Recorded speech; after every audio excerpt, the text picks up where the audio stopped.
Hello, America. I'm Eric Erickson. It's November 19th. These are the four things you need to know this afternoon before you get home. Up first, the Labor Department has announced it will not publish October unemployment data. In fact, the Labor Department says during the government shutdown that data was lost and it's not going to be retrieved. They're not even going to attempt to bring it back. Here's a problem. There are more signals coming out of the Federal Reserve now that governors on the Federal Reserve Board are growing uncomfortable with doing a December rate cut. It had been baked into the markets that there would be two cuts. The Fed had signaled there would possibly be two cuts, but there appears to be growing discontent within the Federal Reserve over the idea of another rate cut this year. They're flying blind on economic data in large part because of the government shutdown and the lack of data from the Bureau of Labor Statistics and the Labor Department. Without unemployment numbers showing whether there's an uptick in unemployment overall, which, by the way, private data suggests not only are we headed into recession, but that unemployment is going up, but the Fed relies on the public data. The public data doesn't exist. The Fed is flying blind. It's getting gun shy about another rate cut lest it provoke inflation because despite what some in Washington are saying, inflation is still above the 2% goal for the Fed, or somewhere hovering around 3%, which is too much for them, and they're afraid too much economic stimulus could speed up inflation. There are signs of prices going up still, even beyond the tariffs. Up next, Ukraine has struck Russia with long-range American missiles.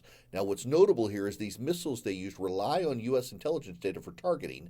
So Americans were complicit in helping Ukraine target the targets in Russia. This comes as President Trump is ramping up his efforts to try to get a peace deal between the two nations. Now, that's notable because it does seem the president is sending a signal to Vladimir Putin, despite the American media ignoring it, that he would, in fact, be pushing this issue if the countries can't come to peace terms. He would be showing that he is standing with Ukraine and allowing the Ukrainians to use missiles to target further into Russia, which is a pretty good incentive for Vladimir Putin to come to the table. Up next, I got to tell you, as someone who did criminal law for a while, this is amazing. The prosecutor in the James Comey case admitted in federal court that the grand jury never actually saw the formal indictment of James Comey before signing off on it. That gives the judge grounds to throw the whole case out and prevent them from bringing it back up for malpractice. It's absurd that it happened. The prosecutor screwed this up badly, and there's a damage control effort from some Republicans saying this isn't a big deal. It's a massive deal.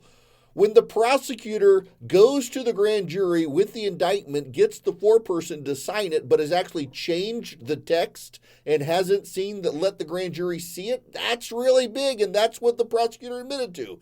Not only that, her deputy, under examination from the judge, admitted that a memo had been drafted in the Justice Department that there was no there to even pursue an indictment of James Comey. This is a total screw-up by the prosecutors in this case, giving the president a black eye, and it's probably going to allow James Comey to get out of this.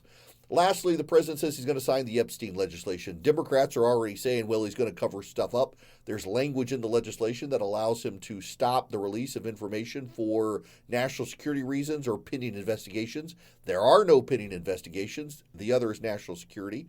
That shouldn't be a problem.